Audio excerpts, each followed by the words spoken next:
Jim Duke Radio Network. For we are opposed around the world by a monolithic and ruthless conspiracy. What is at stake is more than one small country. It is a big idea, a new world order. Well, join me.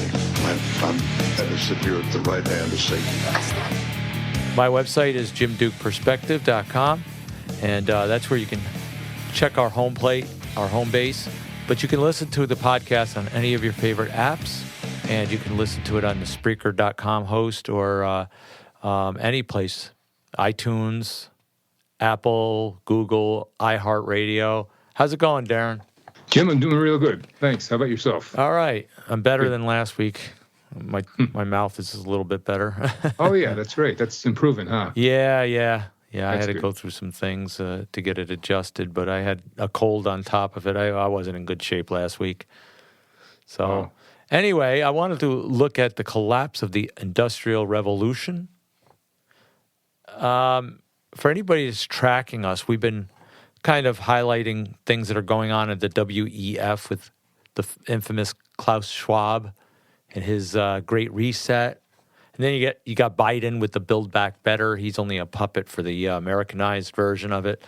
But what I wanted to figure it out is because of the comments that were made by people like Maurice Strong, that each year when the World Economic Forum meets in Davos, Switzerland, and the thousands of CEOs, prime ministers, financial ministers, leading academics and media and technology and all them, they meet for the agenda. Maurice Strong, he's the writer of Agenda 21. That's surprise you. Agenda 2030 for the United Nations. And he said that the world's richest countries need to comply to economic agendas for environmentalism. So that's what his whole stance was, that the industrialized world has to comply. But he also said, what if a small group of these world leaders were to conclude that the principal risk to the earth comes from the actions of the rich countries? Will they do it? Somebody messaged me. So, will they agree to save the earth? It will be the group who decides. In his autobiography, Where on Earth Are We Going?, he answered, no, they won't. Therefore, he warned the only hope to save the planet would be to impose on them by collapsing the industrialized civilizations. And this is what his consideration has been, and what he's planning on doing, what he planned on doing with the world. But this is what the United Nations seems to be doing, and this is what the World Economic Forum seems to be wanting. But the thing is, Darren, I don't think they're looking to collapse the Industrial Revolution completely. I'll explain it. Now, what is the Industrial Revolution? How would you explain it? Do you know, what would you explain it as? Well, it's kind of self-explanatory. You have the revolution of industries, helping the economy and help build the infrastructure of certain countries.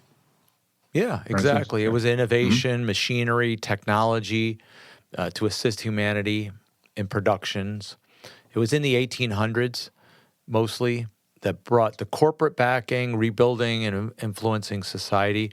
And I noticed that it influenced workers in from self-sufficiency to manufacturer labor. In other words, where mom and pop used to, run the fields and people used to work for people, smaller people, it seems that the industrialized revolution gave it more of a labor type of atmosphere, manufacturing labor, where they just hired the neighborhoods, the culture. Right. And it seemed to kind of take over where you didn't have to manufacture your own goods or anything. You just basically bought them on a large production scale. Chemicals, steel, agriculture were all part of this, manufacturing, steam engines, technology, transportation even. And I think it developed out of a lot of the innovation to want to rebuild for war and weaponry. And it first occurred in Britain and then in America. And it seemed to be big corporations behind it, like the Rockefellers, J.P. Morgan, Rothschilds. All the bankers. Yeah. And the purpose was that develop technology to hire and produce for corporations. So I think it was almost a way to monopolize industry through the big bankers and through their corporations, perhaps. Sounds possible. Yeah, and Yep. Instead of people working for themselves and making their own ways and doing their own trading and such, they manipulated us into complying with the Rockefellers and the Rothschilds, and the Rockefellers had the big oil, dynasty, and then from it they manufactured gasoline, they manufactured pharmaceuticals. So this could have been like a whole ploy right from the beginning. Right. So it kind of erupted in America and Britain for a whole industry. And now with the environmental concerns, they want to destroy it. It doesn't make sense to me. Not at all. Nope. Klaus Schwab is the forum's director. He directs the agendas for the future with the meeting of all these technocrats and the wealth and the sectors of society to build a influence for a better leadership in the coming world. So you wonder, what is this coming world? It seems to have to do with equalization of globalism. All their advancements seem to be bringing it towards a globalism. But don't they need industry and globalism?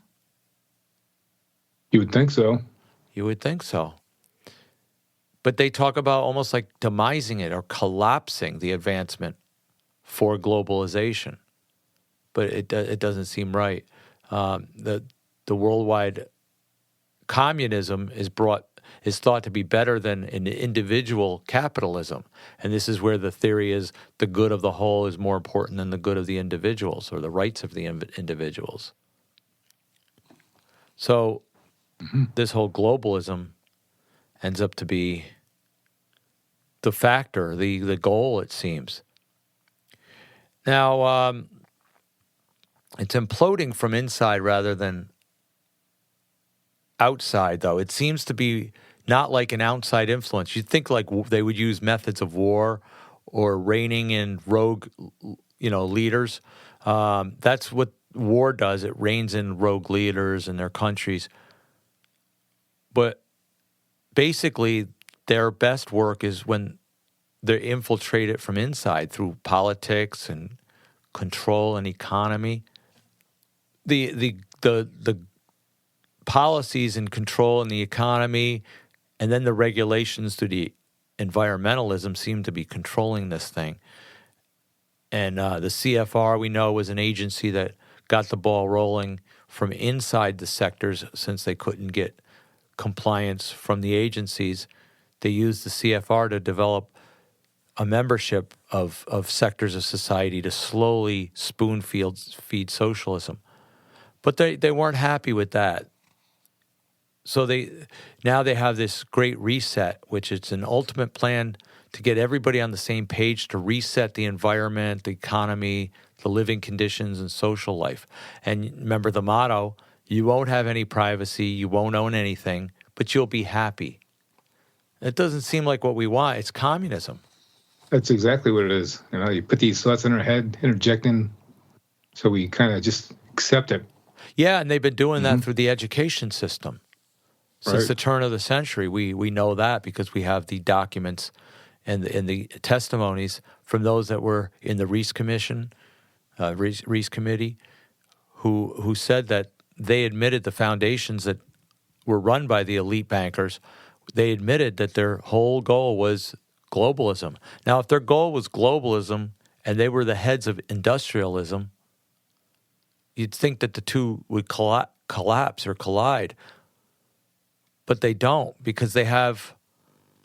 I don't believe that they're looking really to crumble the Industrial Revolution as much as they are to reset it. Does that make sense? Merge it into consolidation and compatible with their climate change and electricity and confinements and forced labor. Consolidation. Yeah. Yep.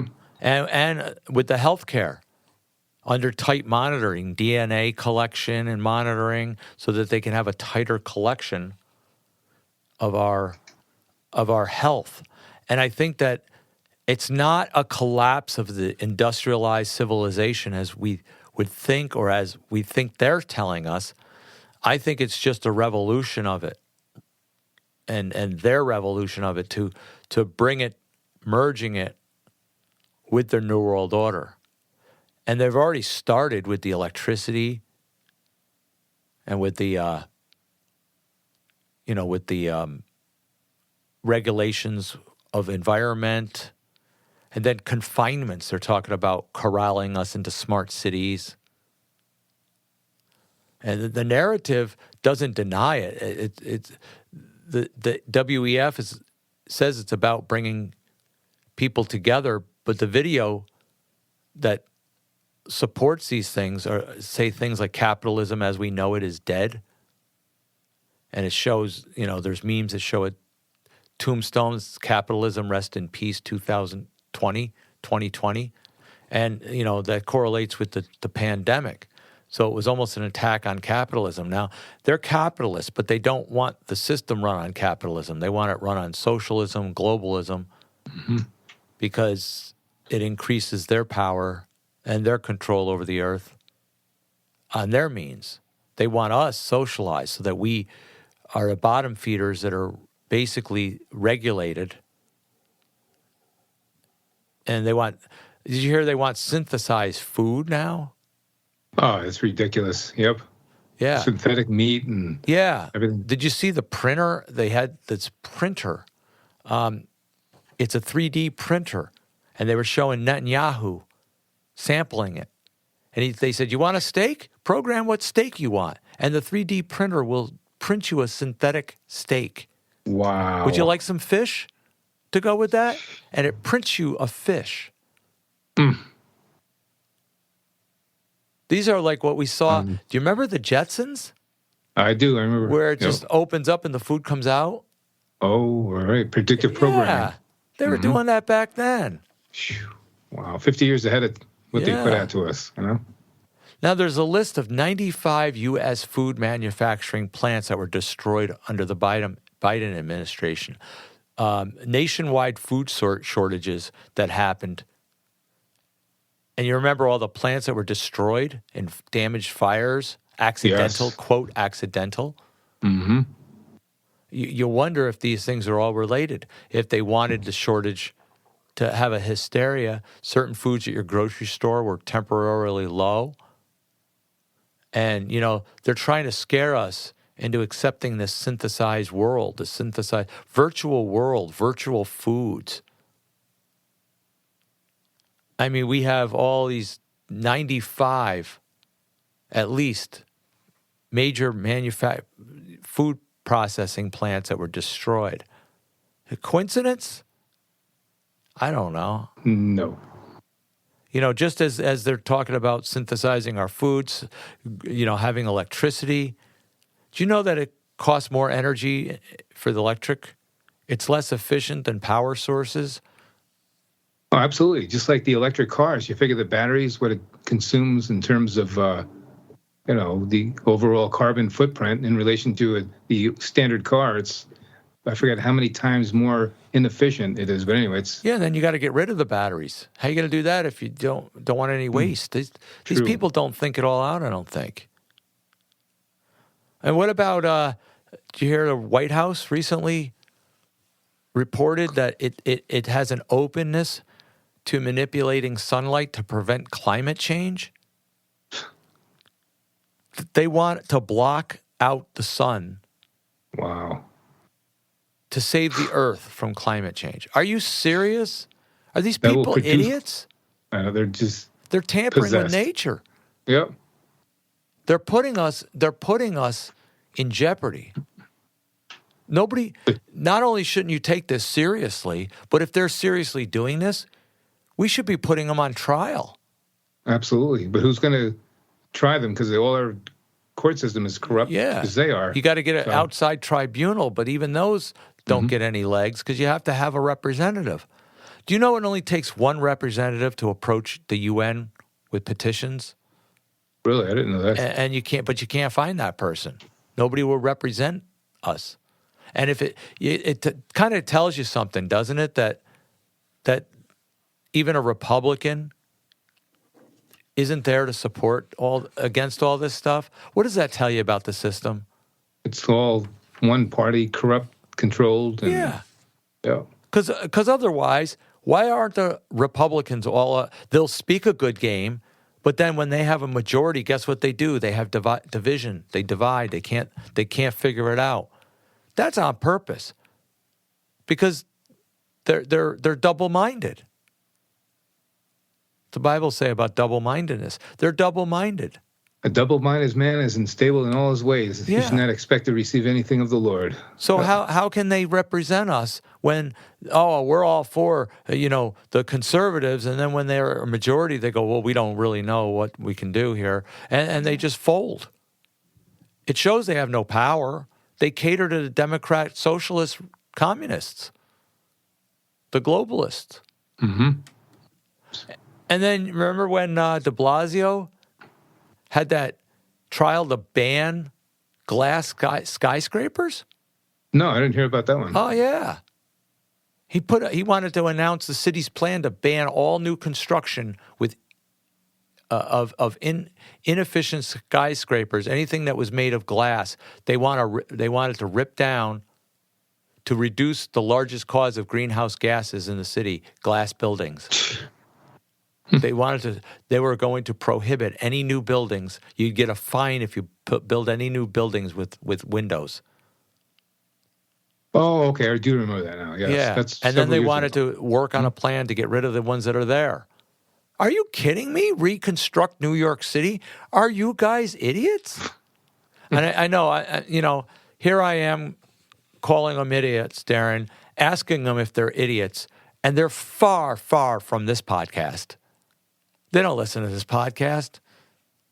The people that do listen to this podcast agree with us. But what are they going to do? Besides, they have to go to their Congress people too. But the people we need to reach aren't here.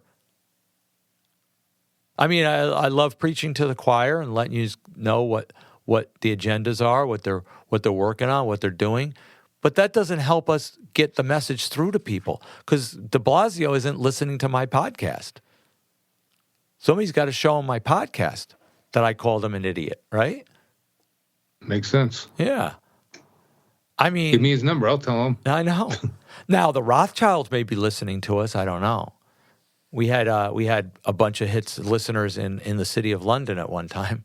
So yeah, I remember that. I wonder if they're listening to us. That's kind of scary, but okay, I think the Rothschilds are a bunch of idiots too. How's that? But I mean, these guys, elitists. Yeah. So these guys are elitists, and they just basically, they have their own agenda, and then they try to teach it in their education systems, and they try to publicize it on their media. And yeah, the Rothschilds own a lot of the media because, the Rockefellers and all them, they own the corporations. The financiers are on the heads of the 5 corporations that own all the media, and then the news feeds, AP and Reuters are both like Rothschild conglomerates. So, we have no chance of getting this publicly. And then we got YouTube. YouTube is a basic shill agencies, and they banned us. They don't want to hear this information. They don't want to see it. So we're left to these little podcasts that barely anybody listens to. So what's next? What's left? I mean, I've called my politicians. Wrote to them. I've done this. I tweet Pelosi and all them. but they're not listening. They don't have to listen to us. We're not the majority. They don't care as long as the 51% they still got. They just brush us right off. They have no problem. We can't do nothing except for a revolution. And, are we going to all quit our jobs and go to a revolution? I can't let my family suffer. Well, what they're doing in France right now is pretty hefty. Yeah. I guess they're protesting the government, so that's good. Are they really? Is that what they're doing? Yeah, I've seen some BitChute videos there. So I heard something was going on, but I don't know. I'd have to verify it. I don't. It's go not by the first one. Yeah, Mm-hmm. yeah. I don't go by the videos unless I can confirm it and check with people I know out there. Because we can have propaganda just as much as they can. I've seen it on the Truther Avenue. When they tried to say Washington D.C. was shut down because there's no proof of anybody active there, and they showed the streets empty. It's probably 5 o'clock in the morning when they shot it, or on a Sunday, and then they're trying to propagandize that Washington D.C. is shut down and not even operative, and the White House is closed and all this stuff. But I know people that are in and out of the White House every day that verified they're working actively in the White House and in Washington, D.C. Just not so as much many. for that. Yeah, so much for that. These guys want to sit there and put the wool over people's eyes, the sheep's eyes in the truther community, and say, oh, this is proof. We got proof. Go by us. Go by us. And I just talk to people that I know out in Washington, D.C. who confirm to me it's very active. I mean, it's still active, and they're still working out of Washington, D.C. They don't know what they're talking about. So I talk to my own eyewitnesses. So who are you going to go by? YouTube video, Darren, or Jim Duke, who talked to eyewitnesses there? I guess either of us could be lying, right? But I'd rather not watch the videos that are propagandizing the truther movement, and go with the eyewitnesses that I know. I have family out there, so don't tell me. Unless my family are bought. Maybe my family are agents too, Darren. Maybe they're cloned agents, and it's not really my family. We could get far-fetched. I tease the cynical, outlandish claims. But anyway, but as far as the Industrial Revolution, I don't think it's come to an end, but I think it's come to an alterization. It sounds like they're altering things or looking to revise things. And as this Great Reset progresses, if it will, you might see more and more industries conglomerating, but I don't think we're not going to get rid of technology. We need it for AI, don't we? Exactly. So they're kind of limited in what they can do. Yeah, exactly. So I don't think they're going to totally destroy. I don't think that's what they mean. I think they mean just equalizing it and putting it under the New World Order. That's more their style. Anyway, I think that's all I got. All right, we'll close it here. Thanks, Darren. My website is jimdukeperspective.com. Let me just play something real quick, Darren. This is off my new what is it called when you're on Spotify? My new Spotify release. And I put out an electronic music. This is electronic music. I just started doing, not started, but I put out some new electronic music under my pseudonym Dukemej, which is actually my ancestral name, Deukmej. So here's a little tune. Here's a little sample of my electronic music. Sounds a little dance music. I got different variations. Sounds like techno. Yeah, it's kind of like that. It's a mix of different things. I got different mixes of different things. That's cool.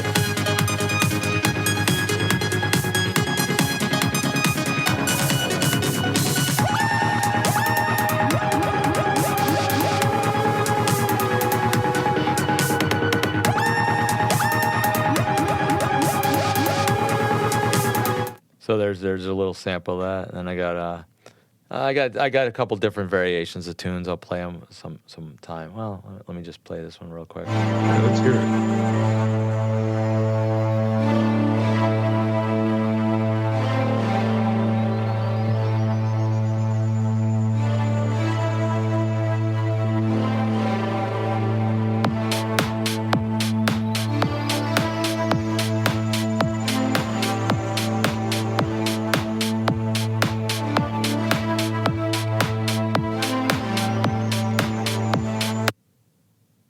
shut off, I guess. Anyway, so you can listen to it on Spotify. Duke Mej, that's my artist name there. All right, Darren, we'll see you, and God bless everybody. We'll see you next time.